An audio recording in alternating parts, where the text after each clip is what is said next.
ದೇವ್ರೆ, ನಾನು ಯಾವತ್ತೂ ಮಾಂಸದ ಅಡುಗೆ ಮಾಡೇ ಇಲ್ಲ. ಹೇಗೆ ಮಾಡೋದು ಅಂತಲೂ ಗೊತ್ತಿಲ್ಲ. ನಾನೇನು ಮಾಡಲಿ? ನೀನು ಅವರೇ ಅದು ನಾನು ಮುಂಚೆ ಯಾವತ್ತೂ ಮಾಂಸದ ಅಡುಗೆ ಮಾಡಿಲ್ಲ. ಹೇಗೆ ಮಾಡೋದು ಅನ್ನೋದು ಬರಲ್ಲ. ನೀವೇನಾದರೂ ಸಹಾಯ ಮಾಡ್ಬೋದಾ? ಅಯ್ಯೋ ಭಾವನಾ, ನನಗೆ ನಿಮಗೆ ಸಹಾಯ ಮಾಡೋಕ್ಕೆ ಇಷ್ಟನೇ. ಆದರೆ ಮಾವ ನಿಮಗೆ ತಾನೇ ಅಡುಗೆ ಮಾಡೋಕ್ಕೆ ಹೇಳಿರೋದು. ನಾನೇನಾದರೂ ನಿಮ್ಗೆ ಹೆಲ್ಪ್ ಮಾಡಿದ್ದೀನಿ ಅಂತ ಅವ್ರಿಗೆ ಗೊತ್ತಾದರೆ ಮುಗೀತು ಕತೆ. ಬಾಯಿಗೆ ಬಂದಾಗ ಬೈತಾರೆ ಆಮೇಲೆ. ಇಲ್ಲ, ಹೇಗೆ ಮಾಡೋದು ಅಂತ ನನಗೆ ಹೇಳಿ, ನಾನೇ ಮಾಡ್ತೀನಿ. ನೀವೇನು ಮಾಡೋದು ಬೇಡ. ಇಲ್ಲ ಭಾವನಾ, ನಿಮ್ಗಿದೆಲ್ಲ ಅರ್ಥ ಆಗಲ್ಲ. ನಾನು ನಿಮ್ಗೆ ಏನೇ ಸಹಾಯ ಮಾಡಿದ್ದೀನಿ ಅಂತ ಗೊತ್ತಾದರೂ ಅವ್ರನ್ನ ಸುಮ್ಮನೆ ಬಿಡಲ್ಲ. ಒಂದು ಕೆಲಸ ಮಾಡಿ, ಈಗೇನು ಮೊಬೈಲಲ್ಲೇ ಎಲ್ಲ ರೆಸಿಪಿಗಳು ಇರುತ್ತೆ, ಎಲ್ಲ ವೀಡಿಯೋನು ಇರುತ್ತೆ. ಅದನ್ನ ನೋಡಿಕೊಂಡು ಯಾವುದಾದ್ರೂ ಒಂದನ್ನು ಬೇಗ ಬೇಗ ಈಸಿಯಾಗಿರೋದನ್ನ ಮಾಡಿಬಿಡಿ. ಆದರೆ ಯಾವುದೇ ಕಾರಣಕ್ಕೂ ಅಡುಗೆ ಟೇಸ್ಟಿಯಾಗಿರಬೇಕು. ಅಡುಗೆ ಏನಾದರೂ ಟೇಸ್ಟಿಯಾಗಿಲ್ಲ ಅಂದರೆ ಮಾವ ನಿಮ್ಮನ್ನ ರೋಸ್ಟ್ ಮಾಡೋದಂತೂ ಗ್ಯಾರಂಟಿ. ಬೇಗ ಮಾಡಿಬಿಡಿ.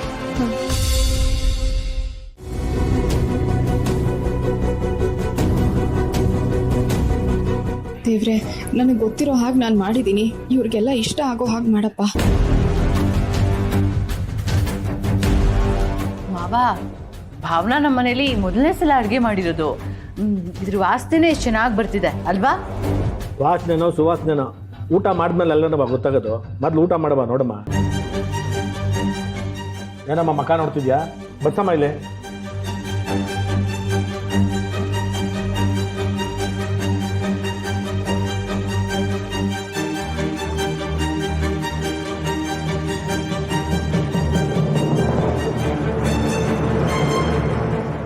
ವಾ ವಾ,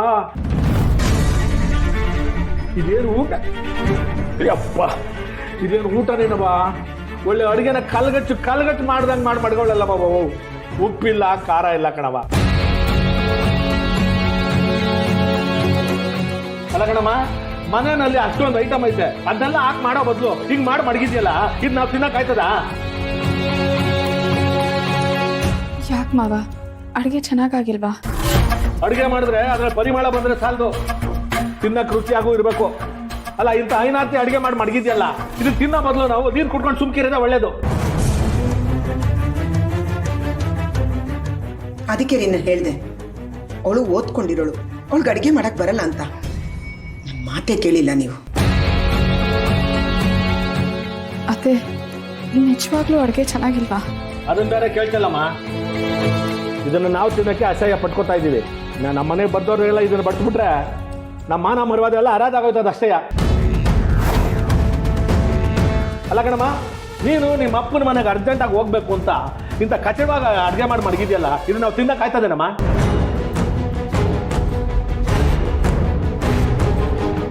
ಬಾ, ನಾನು ಹೇಳೋದು ಸರಿ ತಾನೆ?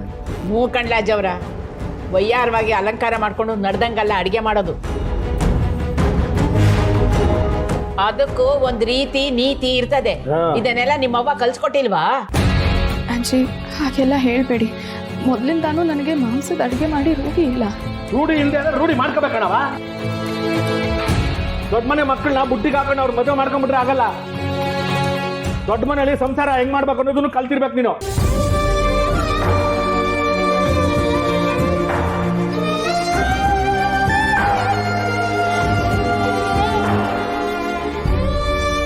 ನೋಡ, ಏನಾದ್ರು ಹೇಳಿದ್ರೆ ಇದೊಂದನ್ನು ಚೆನ್ನಾಗಿ ಮಾಡ್ತೇನೆ ನೀನು.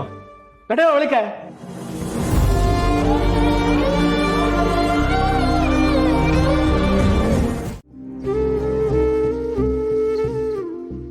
ಭಾವನಾ, ಬೇಜಾರು ಮಾಡ್ಕೋಬೇಡಿ. ನನಗೆ ಗೊತ್ತು ನಿಮ್ಮ ಮನ್ಸಿಗೆ ತುಂಬಾ ಬೇಜಾರಾಗಿದೆ ಅಂತ. ಅದು ಇವ್ರುಗಳಿಗೆ ಯಾರಿಗೂ ನಿಮ್ಮನ್ನ ಕಂಡ್ರೆ ಇಷ್ಟ ಇಲ್ಲ ನೋಡಿ. ಅದಕ್ಕೆ ನೀವ್ ಏನೇ ಮಾಡಿದ್ರು ಅದರಲ್ಲಿ ತಪ್ಕೊಂಡು ಹಿಡಿತಾರೆ. ಅಡುಗೆ ಚೆನ್ನಾಗೇ ಮಾಡಿದ್ರಿ, ಆದ್ರೂ ಇವ್ರುಗಳು ಇಷ್ಟೆಲ್ಲ ಮಾತಾಡಿದ್ರು.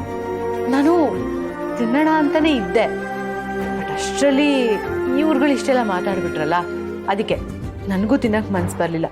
ಹಾಗೆ ಸುಮ್ಮನೆ ಇದ್ದೆ. ಬೇಜಾರು ಮಾಡ್ಕೋಬೇಡಿ ಬಿಡಿ. ಒಂದಲ್ಲ ಒಂದಿನ ನಿಮ್ಮ ಕೈ ರುಚಿ ಅವ್ರಿಗೂ ಇಷ್ಟ ಆಗೇ ಆಗುತ್ತೆ. ಪರವಾಗಿಲ್ಲ ನೀಲು ಅವರೇ, ಮನೆಯವ್ರು ನನ್ನನ್ನೇ ಒಪ್ಕೊಂಡಿಲ್ಲ ಅಂದಮೇಲೆ ನಾನು ಮಾಡಿರೋ ಅಡುಗೆನ ಒಪ್ಕೋತಾರ ಹೇಳಿ? ನನಗೇನು ಬೇಜಾರಿಲ್ಲ. ನನಗೆ ಲೇಟ್ ಆಗಿದೆ, ನಾನು ಅಲ್ಲಿಗೆ ಹೋಗಿ ಬರ್ತೀನಿ. ಭಾವನಾ, ಅಲ್ಲ ನಾನ್ ವೆಜ್ ಎಲ್ಲ ಮಾಡಿದ್ದೀರಾ, ಹಾಗೆ ಹೋಗ್ತಾರಾ? ಸ್ನಾನ ಮಾಡ್ಕೊಂಡು ಹೋಗಿ. ದುಡಿಯೋಕ್ಕೆ ಒಂದು ದಾರಿನೂ ಮಾಡ್ಕೊಂಡು ನಮಗೆ ಟಾಂಗ್ ಕೊಡ್ತೀಯಾರ ನೋಡಿ. ಎಲ್ಲ ಎಷ್ಟು ದಿವಸ ಮಾಡ್ತಾರ ನೋಡೋಣ ಬ್ರೋ.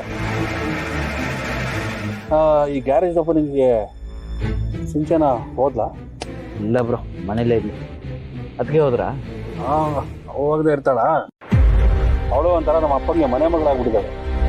ಹೋಗಿದಾಳೆ ನೋಡು ಬ್ರೋ, ಎಲ್ಲರೂ ಸೇರ್ಕೊಂಡು ಎಷ್ಟು ಅವಮಾನ ಮಾಡ್ತೀಯಾರ ನಮಗೆ. ಅಲ್ಲ, ನಾವು ಲೆಕ್ಕನೇ ಇಲ್ವಾ ಇರಲಿಗೆ? ಲವ್ ದೊಡ್ಡ, ನೀನು ಗೃಹ ಪ್ರವೇಶ ಕರೆದಿಲ್ಲ ಅಂತ ಇಷ್ಟೆಲ್ಲ ಮಾತಾಡ್ತಿದ್ಯಾ. ನನ್ನ ಲೆಕ್ಕಾಚಾರ ಬೇರೆನೇ ಇದೆ.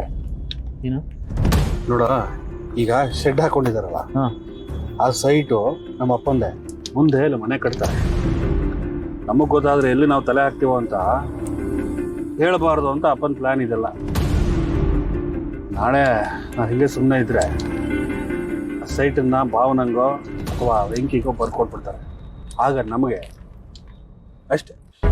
ಹ್ಞೂ ಕಣೋ, ಈಗಿನ ಕಾಲದಲ್ಲಿ ಯಾರೂ ನಂಬೋಕ್ಕಾಗಲ್ಲ. ಅಲ್ಲ, ಆ ಸೈಟ್ ನಮ್ಮದೇ ಅಂತ ಗೊತ್ತಿದ್ದಿದ್ರೆ ನಮಗೆ ಯಾವುದಕ್ಕಾದ್ರೂ ಉಪಯೋಗ ಆಗ್ತಿತ್ತೋ? ಗೊತ್ತೇ ಇರಲಿಲ್ಲ ನೋಡಿ. ಆ ಆಸ್ತಿ ನಮ್ಮ ಅಪ್ಪನ ಕೂಡ ನಮಗೆ ಸೇರ್ಬೇಕಾಗಿದ್ದು. ನಾವ್ಯಾಕೆ ಬಿಡ್ಬೇಕು? ನಾವು ಅದ್ರಲ್ಲಿ ಭಾಗ ಕೇಳಲೇಬೇಕು. ಏನೋ ನೀನು ಅದರಲ್ಲೂ ಭಾಗ ಕೇಳೋದ? ಯಾಕೋ ಕೇಳ್ಬಾರ್ದು? ನೋಡ, ನಮ್ಮ ಅಪ್ಪನ ಆಸ್ತಿ ನಮಗೆ ಸೇರ್ಲೇಬೇಕು. ಅವ್ರ ಆ ಸೈಟ್ ಕೊಡ್ಲಿಲ್ಲ ಅಂದ್ರೆ ನಮ್ಗೆ ಏನೇನು ಸಿಗ್ಬೇಕು ಅದು ಕೊಡ್ಲಿ ಕಣ. 2 ಲಕ್ಷ ಬರ್ಲಿ ಸಾಕು. ನಾವು ಈಗಿರೋ ಕಷ್ಟದಲ್ಲಿ 1 ರೂಪಾಯಿ ಸಿಕ್ಕರು ದೊಡ್ಡದೆ. ಕೊಡ್ಲಿ ಬಿಡು. ಹೇಳೋದು ಸರಿ ಇದೆ, ಆದರೆ ಅದ್ರಲ್ಲಿ ಸರಿಯಾಗಿದೆ ಕಣ. ನಾ ಹೇಳೋದು ಸರಿಯಾಗಿ ಇರುತ್ತೆ. ನೀನ್ ಕೇಳಬೇಕಷ್ಟೇ.